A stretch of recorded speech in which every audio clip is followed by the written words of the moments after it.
Good morning, it's Romany Rye.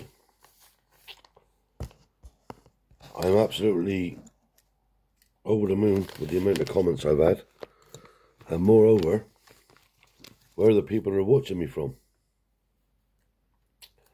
So thank you very much to all the people around the world who've commented on my post. I really, really do appreciate it. So this morning I want to tell you a little story.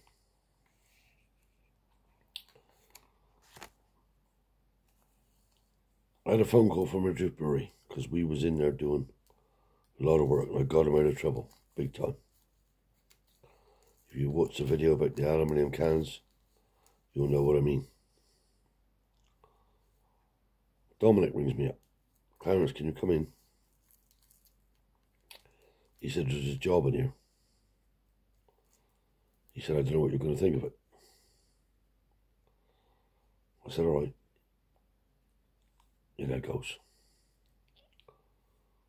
So he said, right, follow me up through the main brewery out to the two back sheds. No access.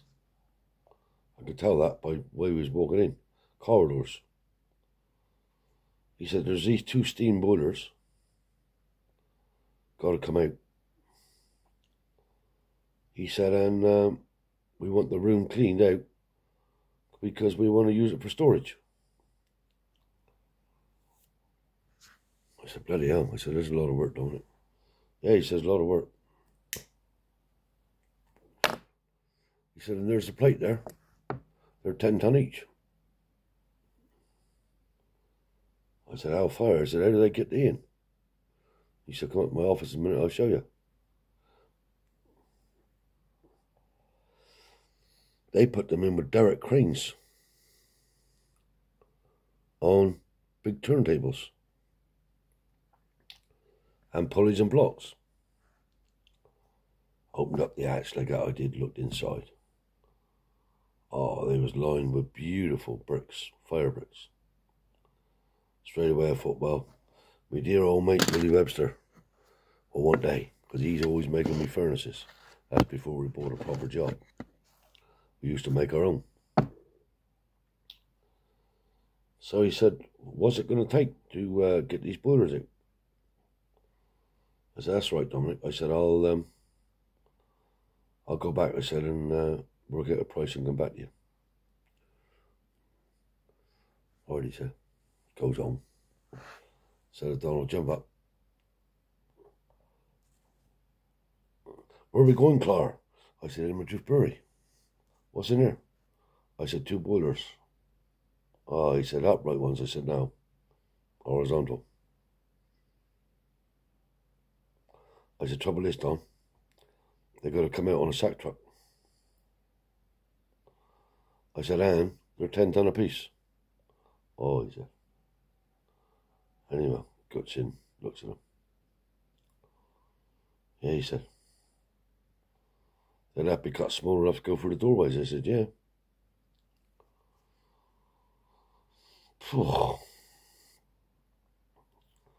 He said, it won't take us that long. He said, but I'd lay 2 weeks. I said, how much you think? Well, iron OA at that time was probably about 75 quid a ton, so the scrap value was about 7.5 a piece.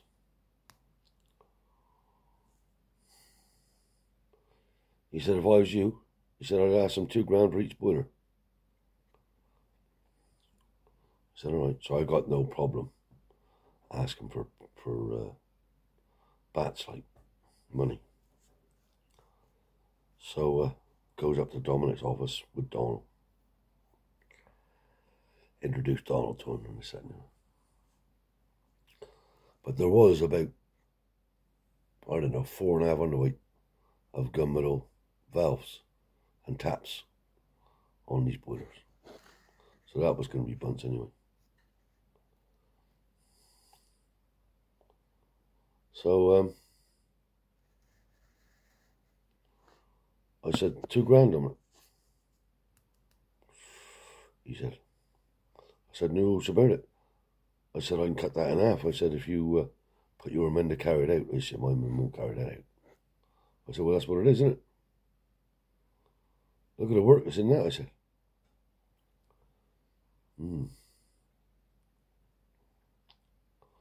He said, I'll put it to him. Hang on there, he said. Goes out. Me and Donald sitting in the office chatting away. And he comes. He said, there's a bit steep. He said, but you have helped us out. He said, and you do a good job. Carry on. Right, now in the front of these boilers, oh, there's some beautiful boilers. All fire bricks. Now, at one time, they must have been steam. Must have been coal-fired. But they was converted to heavy oil. That was the other thing, see. Out round the back of the building was two big Braithwaite tanks full of thick black oil. So we seals the oil off, starts cutting them up. Now, Willie Webster was in there, taking all the bricks out. You never believe it. There was over 3.5 tons of fire bricks in the boilers. Willie was wheeling them out in wheelbarrows. He was going to take them home. He said, we'll make some good furnaces with they, which he did, to be fair.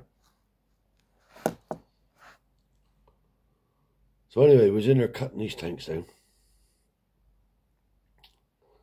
And I found, just around the corner, the steam engine. All stripped down. Flywheel about 6 foot in diameter, 6 foot tall. Single cylinder. There he was. All stripped down and greased. Now, I always knew there was one in there. But I always had a bit of a bugbear with a man called Gerald Penaluna.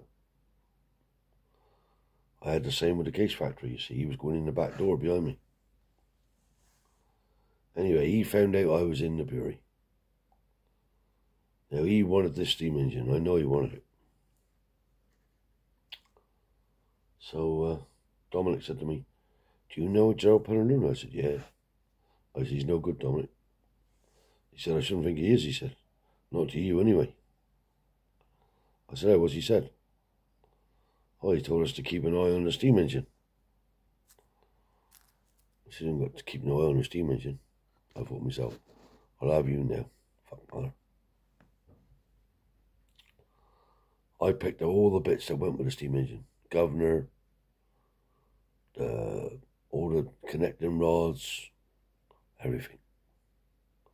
Gathered it up, put it in the lorry and took it home. So I thought to myself, I'm going to go down and see this Gerald Penaluna. Down I goes. All right. Yeah, I said, I want a word, Gerald. Come in, he said. I said, I don't know if you want me to come in. What I got to say, I said. I was up like that, he said. I said, well, why are you always going in the back door behind me? And telling tales on me. He was a special gaver, see, a gaver's narc. He was no good. The man was no good. I wouldn't do that, he said. I said, I think you have. I said, in fact, I know you have. No, he said. No, nothing like that. He said, I just want to preserve the engine. I said, I mentioned the engine. What? What engine you on about? I knew, didn't I? Oh, the steam engine in Madrid, he said. He said, I've been on the Trevithick Society and we're trying to get the engine to preserve it. I said, I'm the last to take the engine out. Oh, he said, I heard you was in there cutting the boilers out. I said, I am, yeah. Oh. Oh, he said, I wouldn't do nothing like that to you, he said. He said, I've been dealing with Tommy, he said. I said, Tommy's nothing to do with me. No, he said, I know that. He said, but I've been looking for other prices as well. Would you give me some prices? So I know he's trying to pat mouth me, see? Pat mouth me and trying to win me round. I thought, yeah, you fuck mother. I said, yeah, I'll give you some prizes. Anyway. Left on reasonable terms, but he thought he was kidding me, but he wasn't kidding me. So anyway.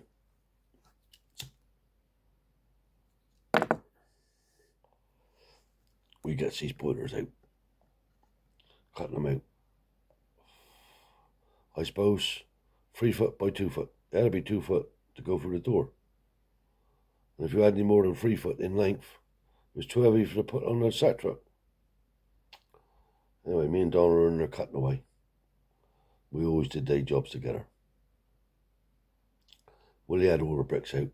He had it all brushed out, clean for us to just carry on cutting. Because I don't know if anybody knows about steam boilers, but you've got a big steel outside case with pipes running through. So anyway, we cut this out now. It took some doing because we had to cut it so small. Gets it out. And I've took the steam engine parts home. Dominic said,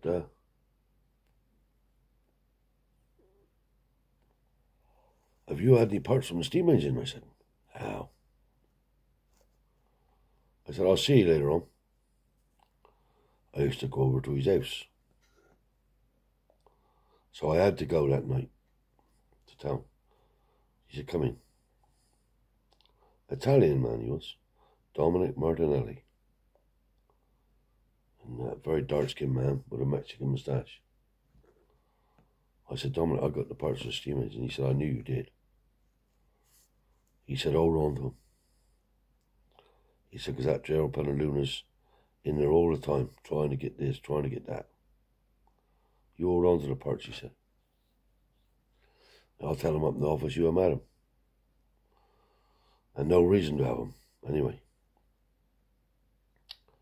That was that. We done that job, and Penaluna wanted to sell me some metal. So I said to Kenny Willoughby was working with me. Kenny, I said, go over and drop a bin off over Penaluna's. Fucking hell, much. He said, I don't like he. I said, no, nor do I. I said, but he got something for sale anyway. Kenny goes over there. Kenny's half an hour. Didn't drop the bin off. Something happened. He had a bit of a barney about where the bin had to be and all the rest of it. So Penaluna decided to bring it in on his own truck. So, pulled in. Offloading the gear. Kenny said, you got to put it on the scales. He said, what for? I've already weighed it. No, he said, I know and that. Now, he and Kenny was not on good terms. So, weighed it all off. Kenny put it on a sheet of paper. Give it to me. Penaluna said, your scales are wrong. I said, what do you mean scales are wrong? He said, the weights aren't right. I said, right. I thought this was going to happen. Pick any bag you want there, I said. Pick the bag. What is your weight of that bag? Let's just say 60 kilos. Right. Put it on my scales. 55 kilos. You got 60 kilos written on each bit of paper. I said, right. Put it on my truck. What for, he said. I said, we're going back to your place now. Put this bag on the scales. Oh, no, I ain't doing that. I said, yeah. I said, I am. Oh, we ain't got no need. I said, yeah, we got every need to do it. Sure enough, boy, he tried to nick 4 or 5 kilos on every bag. Yes, he did. Come back. I said, there's the weights. There's the proper weights. Paid that. Don't ever speak to me again, I said, Gerald. I said, you're nothing but a gaver's nart and a proper fuck mother. don't speak to me no more. I said, I'll tell you this, for you to go back and tell the Calverts, I said, if I ever see you in behind me on my jobs again, I'll give you a fucking good hiding. Now fuck off. And that was the end of it. But it was Kenny really, was in the background. Incidentally, I ended up in the steam engine. And I was going to work miracles with that engine. But in the end, I sold him to Graham Stone. And I think he actually went back to the Trevithick Society. I think Graham sold him back to that at some point. But I did end up with the engine. But he was trying to grab me everywhere I went, that Gerald Panaruna. But I did trash him. I said, I don't worry about the Calverts, Gerald. Don't think they worry me, mate. Don't ever come to me again, I said. Never. And that was that. So that was the story of Gerald Panaruna and the big steamboaters in Marduk Brewery. So bye-bye now from the Romany Rye. I'll catch you next time.